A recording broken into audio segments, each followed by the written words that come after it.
Assalamualaikum warahmatullahi wabarakatuh.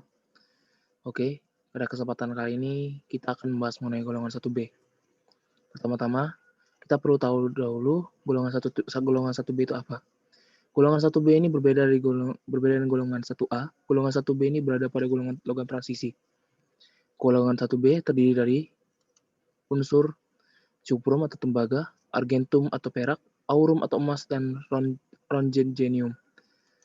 Ronjenium merupakan senyawa radioaktif yang dibuat oleh ilmuwan.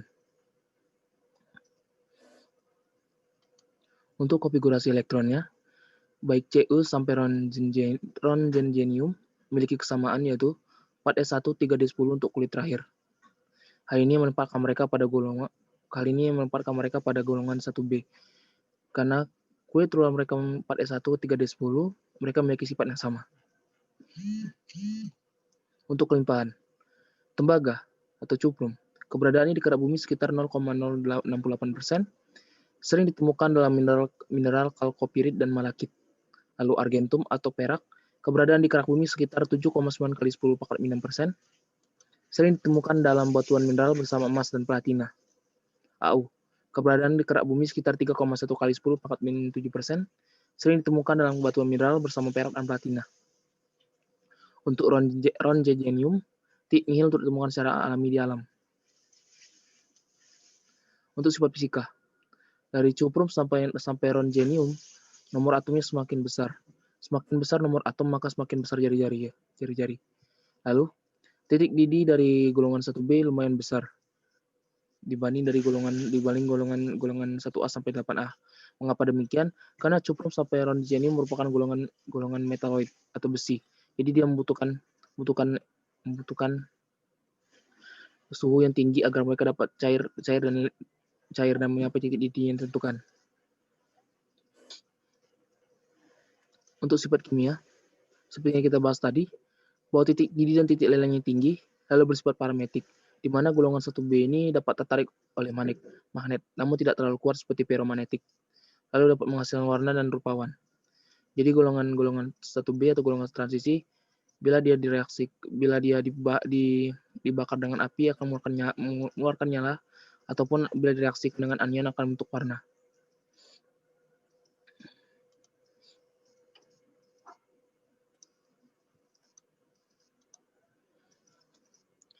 Untuk cuprum atau tembaga, warna nyala yang dihasilkan hijau, biru, dan hijau kebiruan.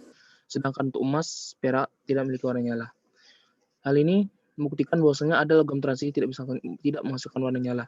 Contohnya, emas, perak, dan platina.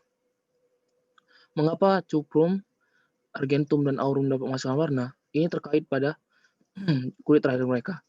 Bisa kita lihat pada jumlah kulit S1 terisi pada kulit S berisi 1 dan pada subkulit D berisi 10. Pada halnya subkulit S berisi 2 dan subkulit D berisi 9. Namun karena tereksitasi, jadi subkulit D menjadi nilai 10. Proses tereksitasi ini yang menghasilkan warna. Nah, karena suatu hal ini, golongan 1B memiliki biloks yang bermacam. Contohnya tembaga atau cuprum, dia memiliki bilangan oksidasi Cu+ dan Cu2+. Lalu biloks dari aurum ada yang Au3+ dan Au+, sedangkan argentum hanya satu, Ag+. Mengapa demikian?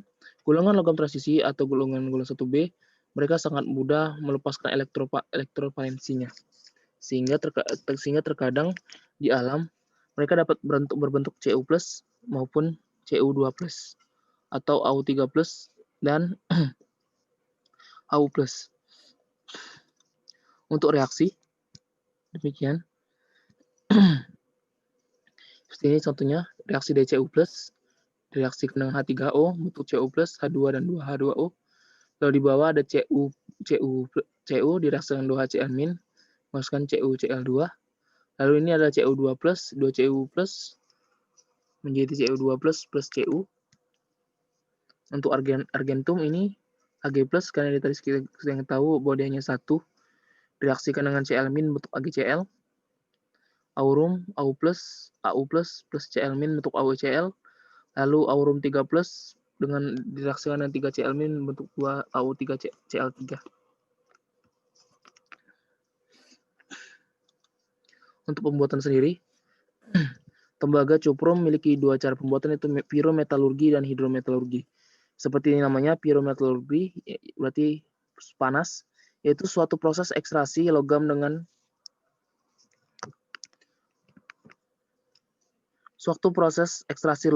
menggunakan energi panas, yang sumber panasnya bisa berasal dari energi kimia, bahan bakar, energi listrik, dan energi terselubung atau tersembunyi.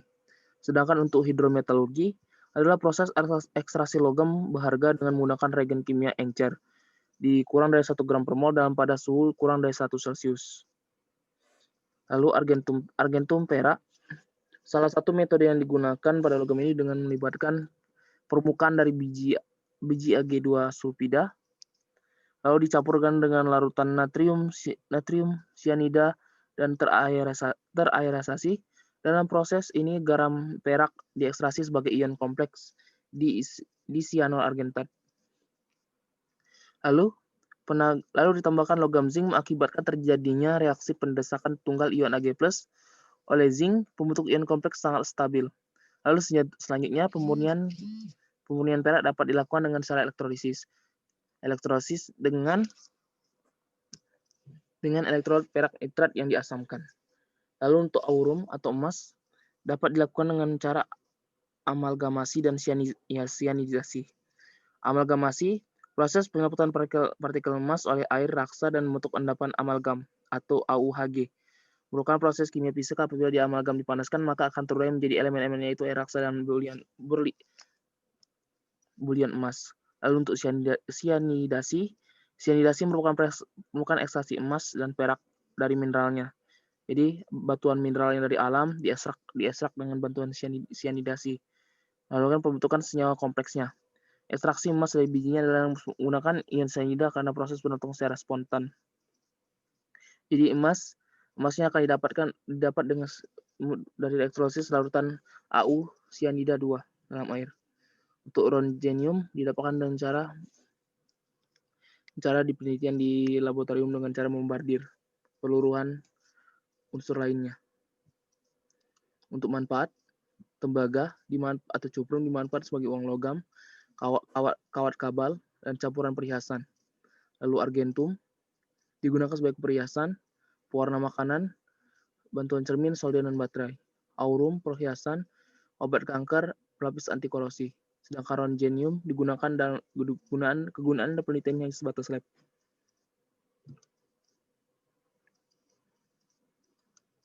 Terima kasih telah melihat video hasil buatan saya. Bila ada salah kata, saya mohon maaf. Pada Allah saya mohon ampun. Jangan lupa tonton video lainnya di channel YouTube Molybdenum. Terima kasih.